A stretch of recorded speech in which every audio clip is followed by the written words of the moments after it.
Hello everybody, welcome back to our camera deconstruction series. This time we're going to be taking a look at this camera that we did for the rookie contest, and the main inspiration for this camera was the God of War kind of handheld, over the shoulder kind of feeling.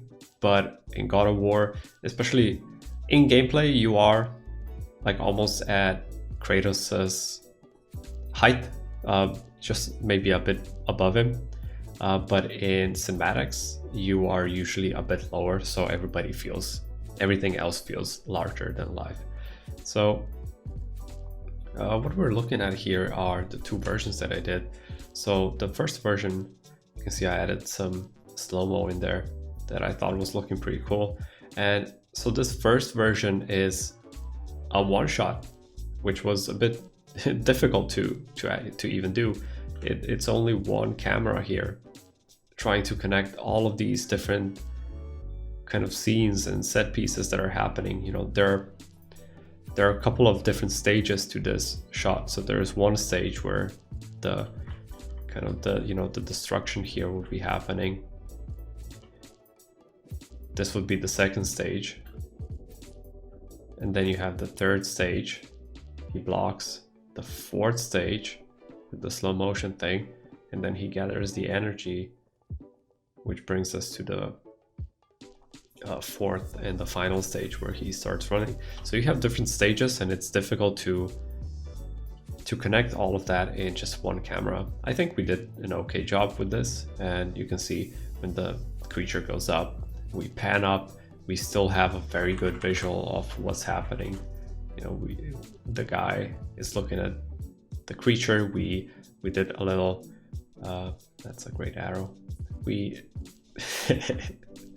we shifted the angle a bit with the camera so we could fit more in the shot. So you see I did a little Dutch angle there. I didn't frame everything from the beast, you know, the claws, or however you would call them. I didn't frame them because I wanted it to feel even bigger, that it went away out of the frame, but I also wanted our protagonists here to be in the shot. And then we kind of aggressively pan down and then zoom out, and not just zoom out, but, you know, push out and push in is when the camera is actually moving in and out. And with every stomp that the creature does, you know, we do a little camera shake as a bonus. And then this was a fun one where the creature actually does the roar thing, and I did a bit of the Zolly thing. And Zolly just means that we are, I think, let me check what I was doing here. So I was moving forward and zooming out, which means that in the end the focal length is so here, let's say I was at a 50 or a 60 focal length, and in the end this was like a 25, which means that I had to push in while the camera was pushing in. And I'll show you all of this. Here again, the same thing, but this time I did want to pan up quite a bit and then pan down again to give this feeling of, see how aggressive it is when the camera pans down with the claw. And here what is happening is there's some sort of a shield thing going on, and slide zoom in to make it feel more almost more intimate. It's hard to describe, but it just gives the shot more dynamic when you push in while there's a tension happening. So in this case there is some tension happening between the creature and our protagonist. So if you zoom in and try to focus in on the spot of tension, and while amplifying the camera shake and everything, so if you amplify the tension, when the tension releases here, the release is even larger. And you can see when we release, I add even more camera shake to this, and then so camera shake, and then he does I did a zoom in again to focus in. But before the zoom in, see the camera is resting a bit. So we did just a little rest It's not everything has to be shaky all the time. So we are resting. We give our protagonist just a moment here, and then we zoom in. He has to kind of regain his focus and then dodge the claw attack. I like the slow motion here, but we didn't end up using it because it would be too difficult for the contestants of this contest.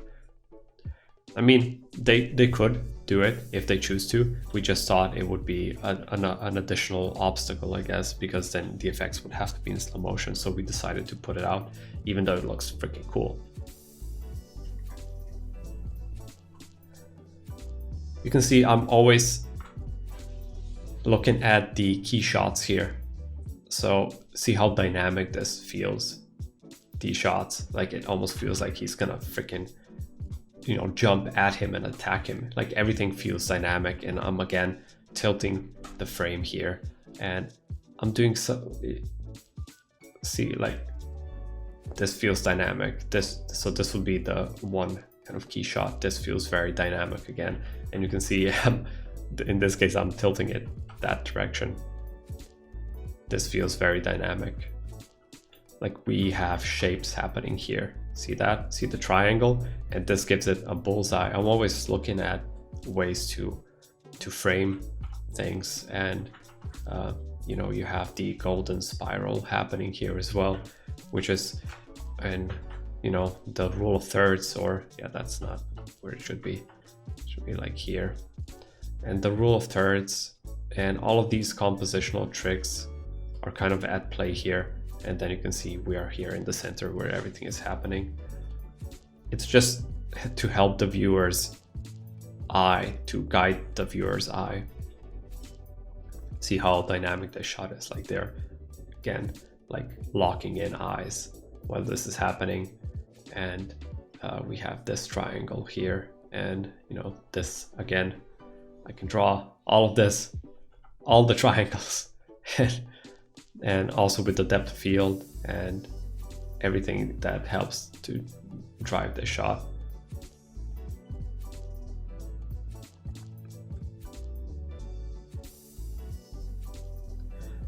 So this will, and the second version was like this, where we actually broke it into 3 different cameras because it would be easier for everybody to have a cut in between. So if we did a cut, it would be easier for them to actually split the sequence in 3 different shots instead of having everything in one shot. It's up to everybody to decide which sequence to choose for the contest.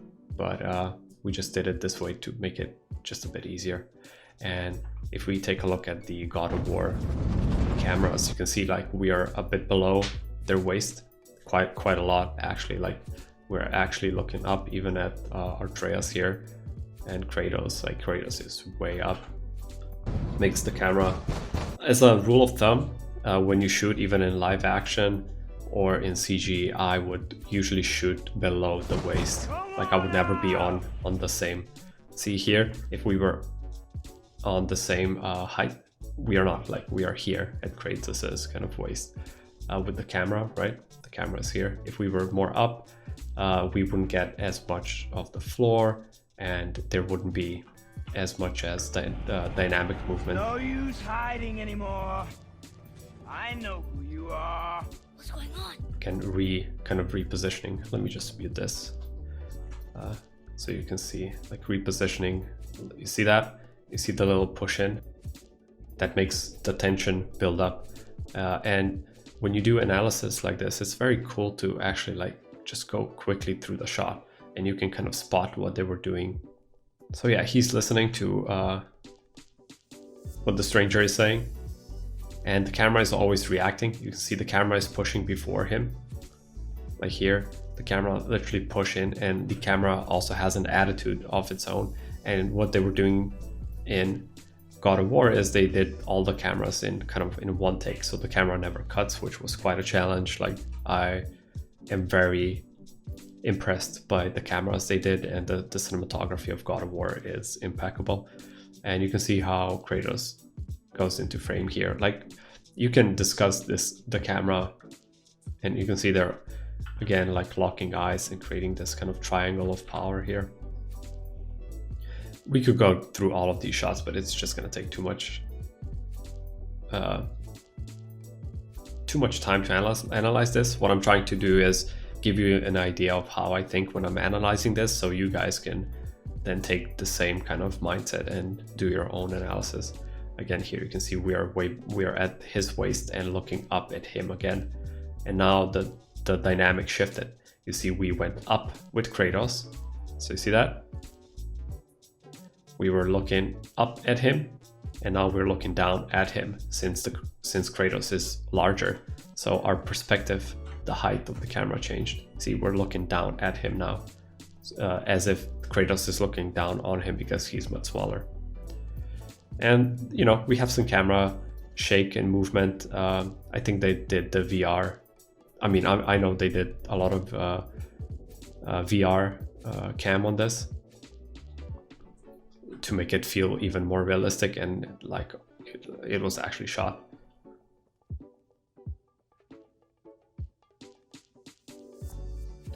Now we're gonna do a little rotation, I think. Yeah.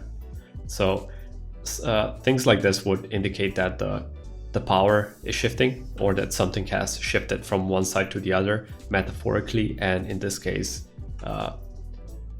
physically as well. So the camera is physically moving, but the shift is happening since Kratos is getting pissed. And here, you know, before he was kind of like going away from this battle, but now he's pissed and there's no going back. So he literally shifted from his idea from not doing battle with him to doing battle. And then he also punches him, and then that's it. You see how the camera kind of reacts to his fist, and it overshoots, and then it corrects, and that makes the hit even stronger. It's almost like it's spring-loaded. So you see, you spring it, and it's loaded, and then you punch, and that's the same thing that I was doing here. You spring it, and then you punch. Sometimes I like to think of it as shooting an arrow, the way you kind of intensify, you know, when you draw back the arrow and then you release it. That's how I tend to look at things.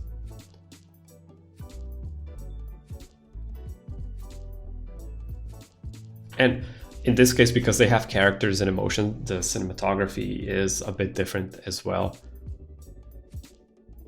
Since they have more to play on and to lean on in terms of, you know, Kratos looks back to Atreus trying to protect him. He doesn't know what's going to happen, but he knows he needs to protect him and kind of do battle with the stranger. So it's not just, you know, doing the cool.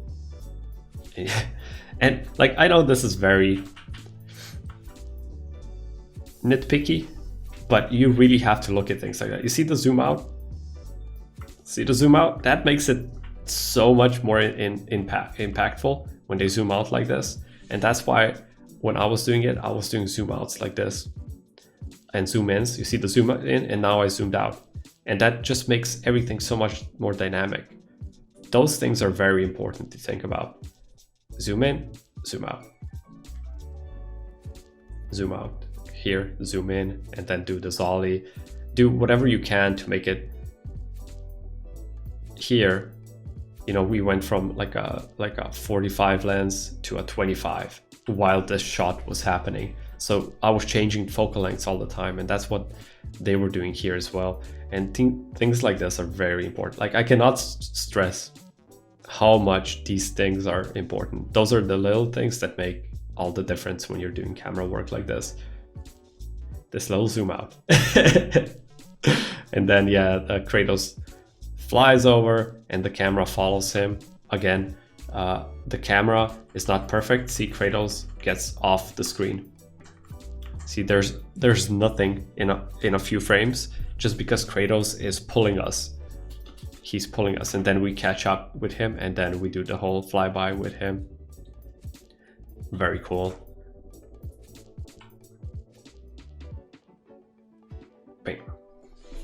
So yeah, that's that part. I mean, they have just, you know, check it out and check out how how they did all the cameras, but one thing that I want to point out again, it's this slow motion shot. Playing with fast and slow, I know it's very simple, but doing it in the right way can be difficult. Here again, this is very anime-like. He punches him up, and again, like, these are simple things, but when he punches, he does the punch, camera goes up and it zooms in. You see the zoom in, and then after the zoom in, the punch happens and the camera zooms out again, and that just gives it, you know, that whoop feeling. Like, I don't know how to the best way to visualize it is with some sounds like whoop, and then they catch up, and there's going to be another zoom here. So it's like whoop, and that just amplifies the moment. And they're taking a lot of the inspiration for this from anime. You know, when the most classic example that everybody is going to know is Dragon Ball, when they're, like, you know, flying around and kicking each other up in the air. And anime is, like I'm saying all the time, the best inspiration for camera work. All right, so that's this part, and what was the theory and thinking behind this. And if we quickly go to Houdini, by now you kind of know all the tricks that I use and how to make all of this. These cameras were a bit more difficult. Come on, Houdini. These cameras were a bit more difficult than the other ones, just because they had so many more layers to it, and because we had two characters interacting with each other. But that also meant that we had much more room to play in, exactly because of these reasons. Now you can see I was baking the cameras. To bake the cameras, we're gonna probably link it down in the description, but I have this script that we're gonna link the source to, and it just bakes the camera. Like, you select it, you bake it. It's much easier if you're handing over cameras with different noises and whatnot, because sometimes the noises don't go through, and it's just more precise if you just bake it.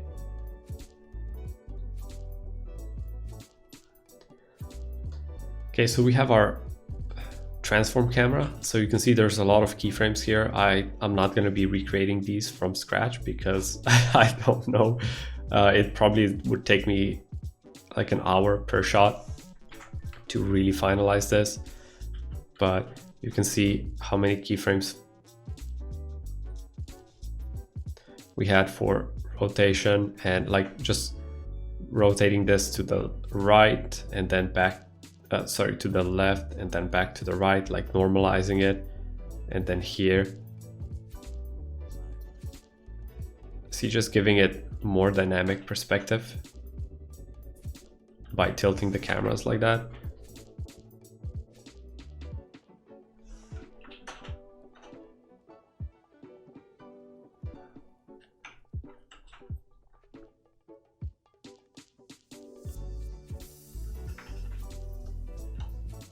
So this camera was doing the main translations, and then on this camera I was not doing any rotation. And so this is then the main camera. I was not doing any rotations. I was just doing the focal length changes, and you can see how many focal length changes I did. So if I would zoom in, you see that's what's happening. And I went from, like I was saying, like 50 was probably the max that I was using here. And then even when I started, I was doing like a slow creep in zoom here.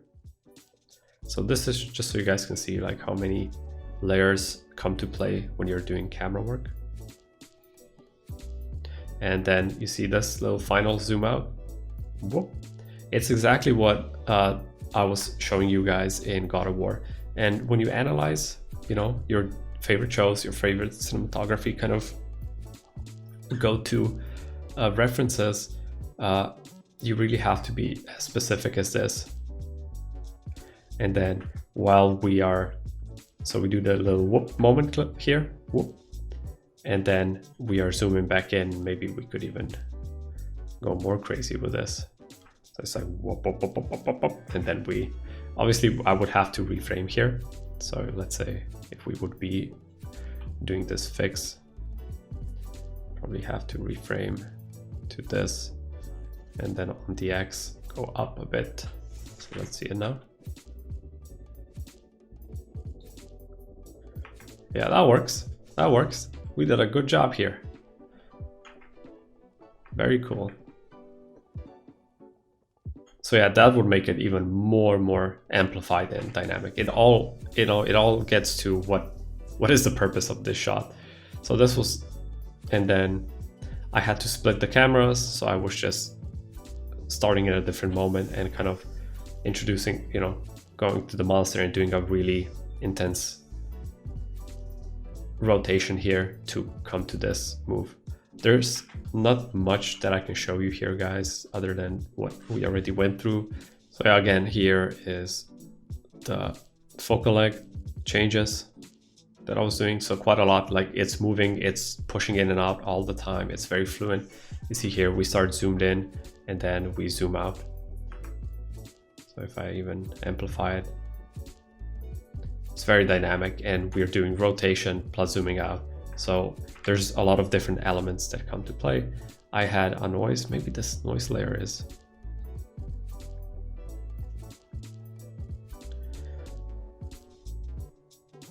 So the noise was actually coming from here, and then I was just referencing it. Because I was lazy. Don't do this. Don't do my mistakes. But the noise is like I was showing you guys before. Is like this. So I was amplifying it and changing the noise based on what's happening. So you can see here, when he puts his claws down, I'm amplifying the noise. For obvious reasons, the ground is shaking. So if the ground shakes and your camera is on the ground, you add a little shake. Now, that doesn't mean that you have to do this all the time. It just feels right. It felt right for this moment. And then here again, when the explosion occurs, we have the increased noise. And then when he falls to the ground, we do an increase. And here, when I was doing when he was falling to the ground, again, I was kind of referencing how would that feel like. And see, this camera is even a bit different than the ones that I was showing you before.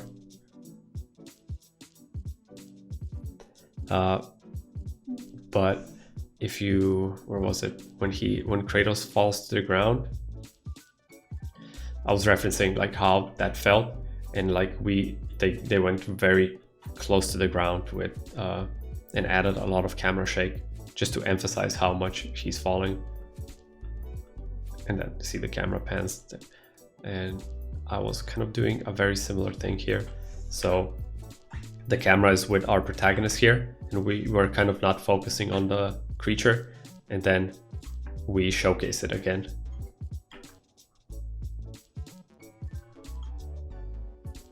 So when he falls down, we are kind of more, I think here it was a bit better. We are more in sync with him because he's now the main focus before we regain the focus on the monster. So yeah, these are all the things that I'm thinking of. And then the last camera has too much depth of field. I'm just gonna remove it for now.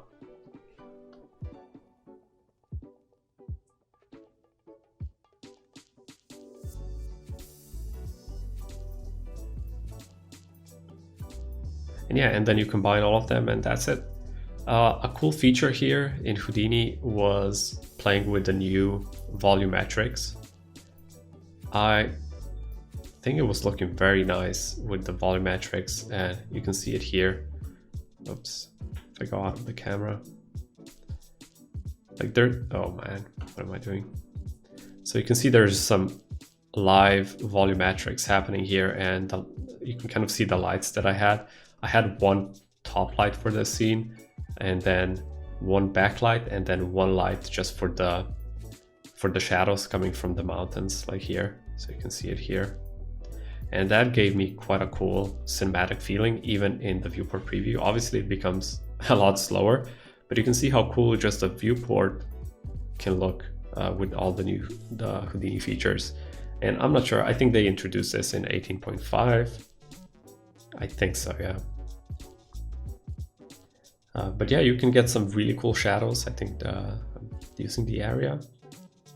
Yeah, anti-aliased area shadows and everything. So you get really nice, soft kind of look just from the layout, which is sometimes quite important for people to get the right idea on how something will look like, instead of just having it in a gray box kind of shader like this.